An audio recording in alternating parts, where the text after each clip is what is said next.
si vous avez tout de même souhaité le revoir, c'est qu'il vous a apporté, alors que vous étiez ivre de fatigue et de douleur, l'une des plus fortes émotions de votre carrière.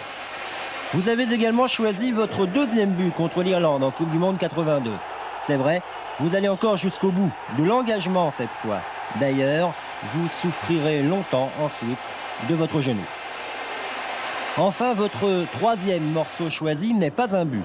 C'est une action d'éclat réussie face au Brésil, image du football tel que vous l'aimez. En ce qui nous concerne, l'image que nous garderons de vous est bien sûr liée à la fameuse épopée stéphanoise. Vous avez activement participé à la qualification pour la finale, avant laquelle vous aviez été blessé. Néanmoins, en 7 minutes de présence face au Bayern, vous aviez bien failli, à vous tout seul, faire basculer l'issue de la rencontre. Ce n'est pas pour autant que nous oublions votre passage au Paris Saint-Germain.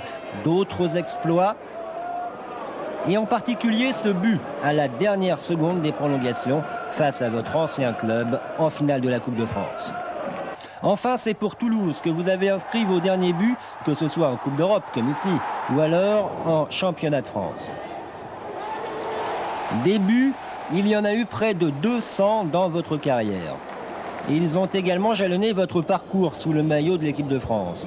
50 sélections et 3 phases finales de Coupe du Monde, votre nom restera associé à ceux par exemple de Giresse et de Platini, qui furent souvent les premiers à vous féliciter pour en avoir l'occasion. Ils n'hésitaient pas du reste à se dévouer pour vous procurer la dernière passe.